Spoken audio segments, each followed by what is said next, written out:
এক কিতাবে আসছে এরকম, একজন পীর সাহেব, তার বাড়িতে এক মাজার এবং বাড়িতে ওরস হয়।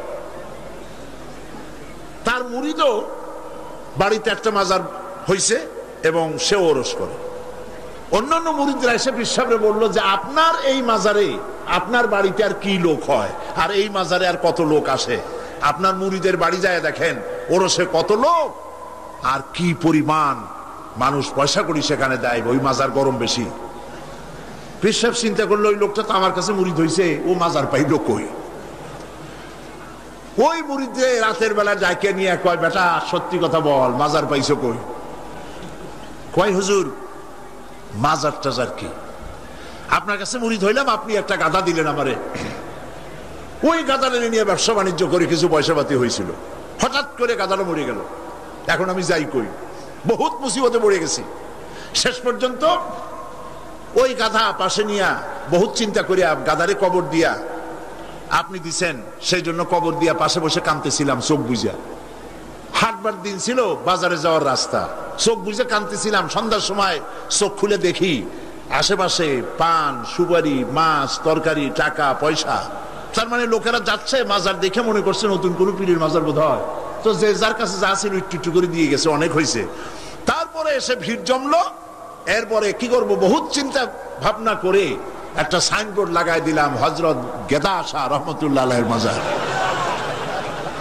পীর সাহেব বললেন খারাপ হয় নাই, আমি যে তোমারে গাধাটা দিছিলাম ওইটার মায়ের কবর হলো আমার বাড়িতে। নাউজুবিল্লাহ বলে। এই জন্য হক্কানি পীরের মাজার যেগুলি, সেগুলি তো জিয়ারত করা যাবে অবশ্যই। হক্কানি পীরের মাজার যেগুলি আছে জানা মতে, যেমন শাহজালাল রহমতুল্লাহ আলাইহ, খান জাহান আলী রহমতুল্লাহ আলাইহ, শামানাত রহমতুল্লাহ আলাইহ, শামখদুম রহমতুল্লাহ আলাইহ, বড় বড় আল্লাহর ওলিদের মাজার আছে, আছে না? জিয়ারতের উদ্দেশ্য নয়, ওইখানে আপনি গিয়েছেন, মাজার সামনে পড়েছে, আপনি দোয়া করেন।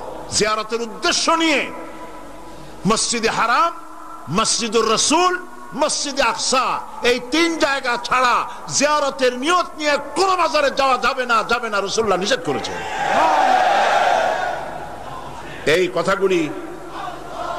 এই কথাগুলি যদি আমাদের মনে থাকে তাহলে আমরা উপকৃত হতে পারবো। বলি আলহামদুলিল্লাহ, বলেন আলহামদুলিল্লাহ। আপনি আমার আল্লাহ কি শুনতে পান না? বলেন পান কিনা? তিনি দেখতে পান, তিনি সব শুনতে পান, সব দেখতে পান। কাজী যা বলবেন আল্লাহকে বলেন। ওয়াইজা সাআলতা ফাসআলিল্লাহ ওয়াইজা ইসতাআনতা ফাসতাইন বিল্লাহ। যা চাইবেন আল্লাহর কাছে চান, যা বলবেন আল্লাহর কাছে বলেন। আল্লাহ পাক বলেছেন আলাইসাল্লাহু বিকাফিন আবদা, আলাইসাল্লাহু বিকাফিন আবদা। আমি কি আমার বান্দার জন্য যথেষ্ট নই? আল্লাহ প্রশ্ন করছেন, আমি কি আমার বান্দার জন্য যথেষ্ট নই? আপনারা বলেন অবশ্যই যথেষ্ট, বলেন সবাই অবশ্যই যথেষ্ট। সুতরাং আল্লাহ পাক হচ্ছেন সর্বময় ক্ষমতার মালিক।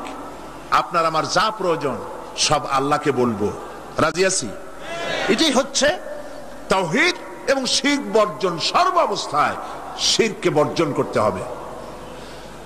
হযরতে মুআজ রাদিয়াল্লাহু তাআলা আনহু তিনি হাদিস বর্ণনা করেছেন, নবী করিম সাল্লাল্লাহু আলাইহি সাল্লাম বলেছেন ইয়া মুআজ, তিনবার ডাকলেন। হযরত মুআজ বললেন লাব্বাইক ওয়া সাদাইক। হুজুর বললেন মুআজ তুমি কি জানো বান্দার উপরে আল্লাহর হক কি, আবার আল্লাহর উপরে বান্দার হক কি? হযরতে মুআজ রাদিয়াল্লাহু তাআলা আনহু বলেন আমি জানি না, আল্লাহর নবী ভালো জানেন। নবী করিম সাল্লাল্লাহু আলাইহি সাল্লাম বললেন মুআজ শোনো, বান্দার উপরে আল্লাহর হক হচ্ছে এই, বান্দার উপরে আল্লাহর পাওনা, আল্লাহর দাবি, আল্লাহর হক হচ্ছে যে বান্দা আল্লাহর সাথে তার ইবাদতের মধ্যে কাউকে শরীক করবে না। আর আল্লাহর উপরে বান্দার হক হলো এই, আল্লাহর উপরে বান্দার পাওনা বা দাবি হলো এই যে বান্দা আল্লাহর ইবাদতে কাউকে শরীক স্থাপন করবে না। আল্লাহ রাব্বুল আলামিন তার জন্য জাহান্নামের আগুন হারাম করে দিবেন। শিরক সর্বাবস্থায় বর্জন করতে হবে। এবং এই জন্যে শিরক হচ্ছে একটা বোমার মতো। আপনারা জানেন যে বোমা, কোন জায়গায় যদি বোমা মারে কেউ, বিল্ডিং উড়ে যায়, জায়গা গর্ত হয়ে যায়। একটা বিল্ডিং বানাতে খরচ হলো 50 লক্ষ টাকা, 1 কোটি টাকা বা 5 কোটি টাকা খরচ হয়েছে একটা বিল্ডিং করতে। এটা উড়ায় দেওয়ার জন্য মাত্র কয়েক কেজি ওজনের একটা বোমা যথেষ্ট। এই বোমার দাম কি আমি জানি না। একটা বোমা একটা বিল্ডিং এর তলায় রেখে দিল বা দূরে কোথাও রাখলো, এরপরে রিমোট কন্ট্রোল দিয়ে সুইচ অন করলো, এই বিল্ডিংটা থাকবে আস্ত না উড়ে যাবে? উড়ে যাবে কিনা? 50 কোটি টাকা খরচ করা বিল্ডিংটি সামান্য কয়েক হাজার টাকা দামের একটা বোমা বিস্ফোরণের সঙ্গে সঙ্গে বিল্ডিংটা যেভাবে হাওয়ায় মিলিয়ে যায়, অনুরূপ ভাবে কিয়ামতের দিন শিরক মিশ্রিত আমলনামা নিয়ে যে সব বান্দা আল্লাহর দরবারে হাজির হবে, ওদের ব্যাপারে রব্বুল আলামিন বলেন, وَقَدِمْنَا إِلَى مَا عَمِلُوا مِنْ عَمَلٍ فَجَعَلْنَاهُ هَبَاءً مَنْثُورًا وَقَدِمْنَا إِلَى مَا عَمِلُوا مِنْ عَمَلٍ। আমি বান্দার আমলনামার দিকে আমি যখন মনোযোগী হব, আমি যখন বান্দার আমলনামা দেখব, আর ওই আমলনামার ভেতরে যদি শিরক মিশ্রিত দেখতে পাই, ফাজআলনাহু হাবাআম মানসুরা, আমলনামাকে ধুলি কণার সঙ্গে উড়াইয়া দেব। নামাজ, রোজা, হজ, যাকাত, দাড়ি, টুপি কোনটা কাজে লাগবে না, সব বালু কণার সাথে আল্লাহ উড়িয়ে দিবেন। কোনো দাম নাই আমলের। প্রিয় ভাই সব, প্রিয় বন্ধুগণ, আমার ভাইয়েরা, আমার মা বোনেরা, কোন অবস্থাতেই শিরক করবেন না, শিরক থেকে মুক্ত থাকুন। ছেলে হয় না, মেয়ে হয় না, মাজারে যাওয়ার কোনো প্রয়োজন নাই, ব্যবসায় উন্নতি হয় না, মাজারে যাওয়ার কোনো প্রয়োজন নাই। মসজিদে যান, কাজায় হাজার 2 রাকাত নামাজ পড়েন, সেজদা করে রব্বুল আলামিনকে বলেন, নামাজ আদায় করে চোখের পানি ফেলে আল্লাহকে বলেন। আল্লাহ পাকের নবী বলেছেন, বান্দার 2টা জিনিস আল্লাহর কাছে খুবই প্রিয়, 2টা ফোঁটা। একটি ফোঁটা হলো জিহাদের ময়দানে যে রক্ত ফোঁটা পড়ে, আর আল্লাহর ভয়তে চোখের যে পানি ফোঁটা পড়ে, এই 2টি ফোঁটা আল্লাহর কাছে বহুত প্রিয়। নবীজি আরো বলেছেন, বান্দা যখন কান্দে গুনাহ মাফির জন্য, অভাব অভিযোগের জন্য বান্দা যখন কান্দে, তার চোখের পানি নাকের অগ্রম, নাকের আধা দি আসতে পারে না, তার মধ্যে রব্বুল আলামিন তাকে ক্ষমা করে দেন। আমরা যেন আল্লাহর কাছে চাইতে শিখি, বলেন আমিন। আল্লাহ রব্বুল আলামিনের কাছে আমাদের যা প্রয়োজন, গায়ব থেকে সাহায্য পাওয়ার জন্য যা প্রয়োজন, কাকে বলবো? আল্লাহ পাককে বলবো। ঈমানকে সালিট করতে হবে। সেই কথা কোরআন শরীফ আল্লাহ পাক সূরা বাকারার মধ্যে এই কথার ভিতরে আল্লাহ পাক পরিষ্কার করেছেন, ইয়া আইয়ুহাল্লাযীনা আমানু দুখুলু ফিস-সিলমি কাফা ওয়া লা তাত্তাবিউ খুতুওয়াতিশ শাইতান ইন্নাহু লাকুম আদুউম মুবিন। হে বিশ্বাসীরা, উদখুলু ফিস-সিলমি কাফা, 16 আনা মুসলমান হও, পরিপূর্ণ মুসলমান হও, ইসলামের মধ্যে পরিপূর্ণ দাখিল হয়ে যাও। একদিকে দাবি করবে মুসলমান, অন্যদিকে অমুসলিমদের মতো তোমাদের আকীদা, তোমাদের চাল চলন এভাবে যদি হয়, তাহলে ইসলামে পরিপূর্ণভাবে দাখিল হওয়া হবে না। শুধু নামাজ, রোজা, হজ, যাকাত করি ইসলামে পরিপূর্ণ প্রবেশ করা যাবে না। জীবনের প্রত্যেকটি দিক ও বিভাগ হতে হবে আল্লাহর হুকুম মাফিক, নবীর প্রদর্শিত পথে। কথা বুঝে আসছে আপনাদের? কথা বুঝে আসছে? মুসলমান দাবি করলেই মুসলমান হওয়া যাবে না। জীবনের প্রত্যেকটি ক্ষেত্র ইসলামের মধ্যে ঢুকাইতে হবে, অর্থাৎ ইসলাম অনুযায়ী আমার জীবন পরিচালিত করতে হবে। আমি যেটাই করব আমি খুঁজবো এর মধ্যে আল্লাহ রেজামন্দি আছে কিনা, আমার নবীর রেজামন্দি আছে কিনা। আল্লাহ রসুলের অনুমতি ব্যতি রেখে, তাদের আনুগত্য ব্যতি রেখে আমরা অন্য কোনোটাই করতে পারি না। আল্লাহ পাক এই কথাগুলি আমাদেরকে বোঝার তৌফিক দান করুন, বলি আমিন।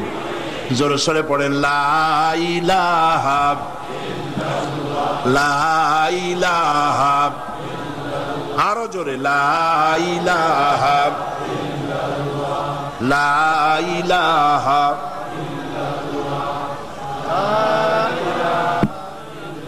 লা ইলাহা ইল্লাল্লাহু মুহাম্মাদুর রাসূলুল্লাহ। আমরা এখন মোনাজাত করব, এখন মোনাজাত করব।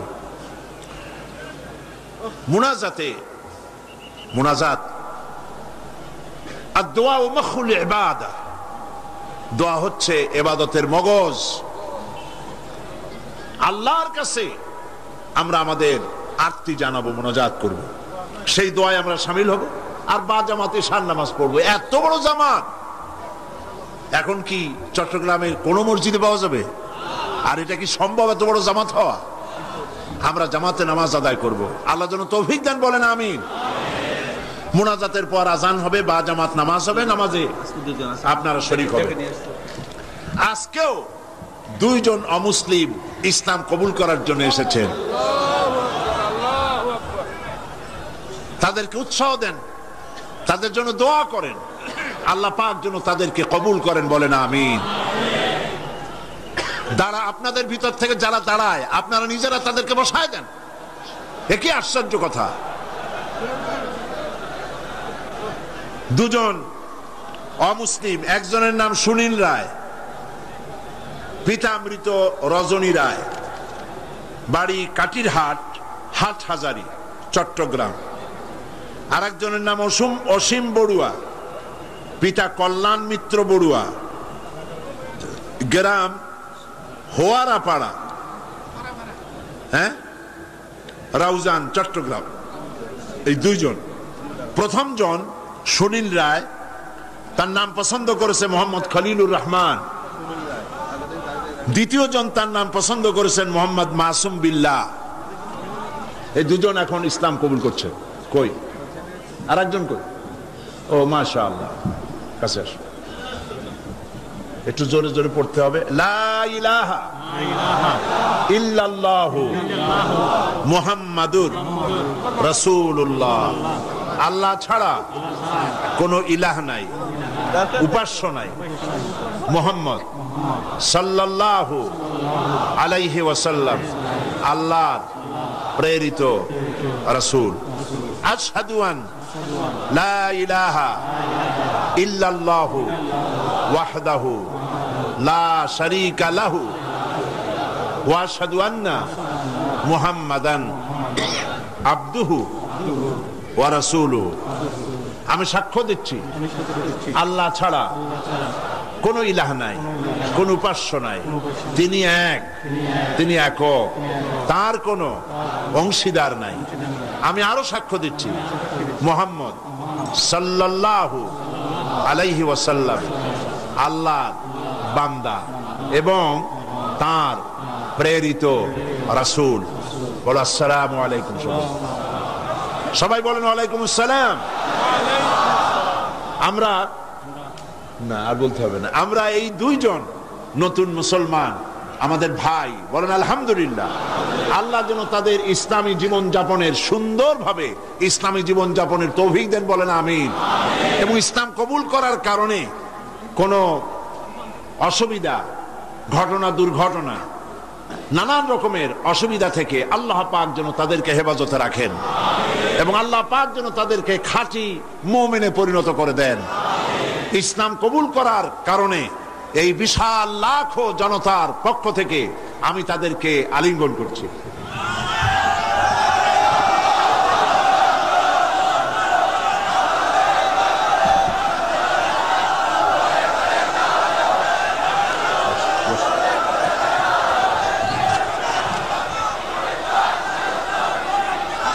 আজকে মুনাজাতের আগে মাত্র কয়েকটি কথা, তা হলো এই, গতকালও আমি বলেছি, আজকেও বলছি, মুনাজাতের কথা বলার সময় কিছু লোক চলে যেতে চেষ্টা করেন, এটা ঠিক না।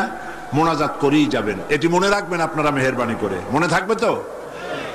তারপরে কথা হচ্ছে, গতকালও বলেছি, প্রত্যেক দিন আপনারা পকেটে করে টাকা নিয়ে আসবেন। তাফসিরের মাহফিল জীবনের শ্রেষ্ঠ সম্পদ মনে করবেন এবং একটা বাজেট রাখবেন তাফসিরের মাহফিলের জন্য।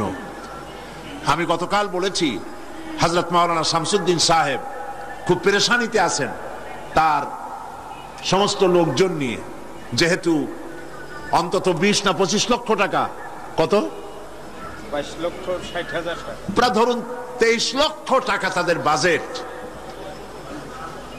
তো এই টাকা, আমার বিশ্বাস, আমার অন্তরের অন্তঃস্থল থেকে বিশ্বাস, এই টাকা যা বাজেট আছে তার থেকে বেশি হবে ইনশাআল্লাহ।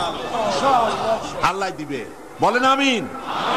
তা আপনারা মেহেরবানি করে টাকা নিয়ে আসবেন, বাড়ি থেকে প্রতিদিন আনবেন এবং প্রত্যেক দিন এই বাক্স রাখা আছে না সব জায়গায়, বাক্স আছে, চাদর আছে, আল্লাহর হস্তে আমার মায়েরা, আমার বোনেরা, আপনারা সবাই মিলে টাকা দিয়ে যাবেন মা বোনদের জন্য। মাজারে চান্দার বাক্স কেন, মাজারে পয়সা দেব কেন, এই প্রশ্ন বুদ্ধিমানদের মাথায় আসা উচিত। কেন দেব? যিনি ইন্তেকাল করেছেন ওনার কি এখন টাকার প্রয়োজন? বলেন আপনারা। শীত বস্ত্র উনি কিনবেন, কোনো কিছু খাবেন? আপনারা কেন বিশ্বাস করেন না? উনি যদি সত্যি আল্লাহর ওলি হন, আল্লাহ পাক কোরআনে বলে দিয়েছেন এদের রিস্কের ব্যবস্থা আল্লাহর কাছে, ওনা আল্লাহর কাস্টোডিওতে আছেন। আপনারা কেন পেরেশান হয়ে পয়সা দেন? ওগুলো দিয়ে উনি কি খাবেন? এই পয়সাগুলি দিয়ে উনি কি কিনবেন? এই পয়সাগুলি মাজারের মুতাল্লি যারা আছে, কমিটিতে যারা আছে, অধিকাংশ পয়সাগুলি দিয়ে তারা ট্রান্সপোর্ট বিজনেস করে, এক্সপোর্ট ইম্পোর্ট বিজনেস করে, কোটি কোটি টাকার মালিক হয়েছে আপনাদের পয়সা দিয়া, আর আপনি শিরক করেছেন ওখানে পয়সা দিয়ে।